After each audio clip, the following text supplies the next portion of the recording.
Dan the RPG Hero 2885 said, Fear checks. Players decide if they want to run away, but fear makes you make mistakes and bad decisions. A fear check should determine what kind of penalty you take. For instance, in a D20 system, on an 18 plus, no penalty. 15 to 17, a -1 penalty. 10 to 14, a -2 penalty. 8 or less, -3. That penalty is set to a timer. After each interval, the penalty drops by 1. You make a successful roll. Despite the penalty level drops 1. Basically, a system that allows you to play through the fear, and the options to run and hide are still there. So we were talking about fear and how I don't necessarily, in a D&D style game, think that the party needs to, think that in a D&D style game that I need to impose upon player characters fear effects. Now, hirelings and other NPC types is a whole different matter.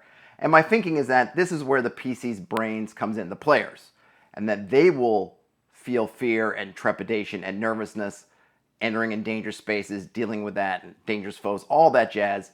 And so they're apt to make decisions. I think we've all seen in our games where players will miscalculate, make a mistake because they're caught up in the moment and they are afraid. And so I, as the GM, don't really feel the need to pile on with an extra mechanic. Now, Dan, the RPG's mechanic seems interesting.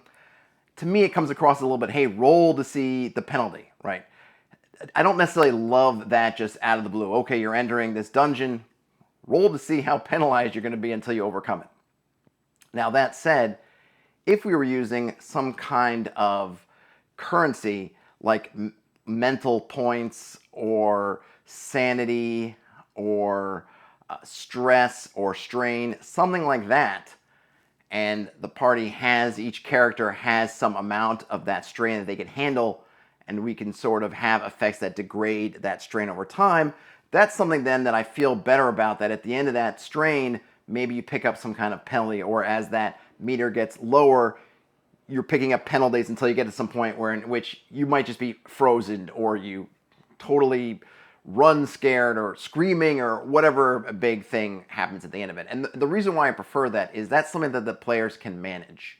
They can look at that meter or look at that resource that they have and make decisions on how to spend it. Whereas with the other system, you're just sort of arbitrarily rolling a die, and it's really just up to that 20-sided die if you're really penalized or you're not penalized.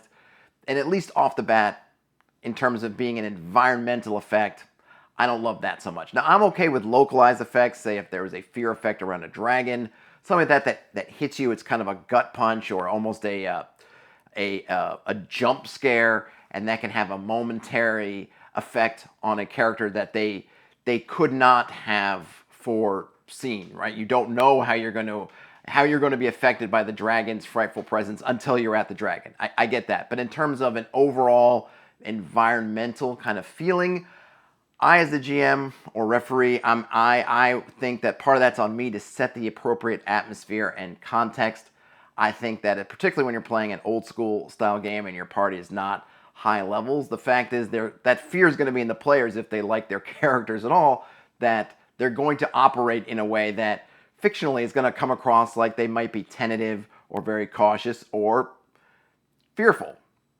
And then if we wanted to have something, we really wanted to engage more with the kind of Cthulhu mythos, kind of deep horror and scare. That's why I think engaging in some kind of resource, it doesn't have to be a new one. I would love to see games use more of your attributes as consumable or consumable resources, or like hit points, things that are drained over time and then come back. And something like wisdom might be great for that, representing your sort of wits, how well you're able to keep your wits about you. And then that degrades, and then if it runs out, then maybe you roll on that table and horrible things happen. But in those cases, those are things that the party could be aware of going in, and so they could try to plan for it as best they can. Of course, the dice are going to come in and mess with all of our plans, but it's not quite so arbitrary as just, hey, roll a d20 and see what kind of penalty you pick up. But really, thanks for the idea. I saw it got some thumbs up, so obviously that idea resonated with some folks. I'd love to see more iterations on that. So if you out there have ideas on how to incorporate a fear mechanic in a D&D style game, I know this is not breaking new ground. Lots of games and different supplements have tackled fear effects, but I'm interested in what you do. If you have one that you use in your home game, Let me know if you've been thinking about this or this video inspires you to think about it. Let me know what you come up with. Game on. Talk to you later.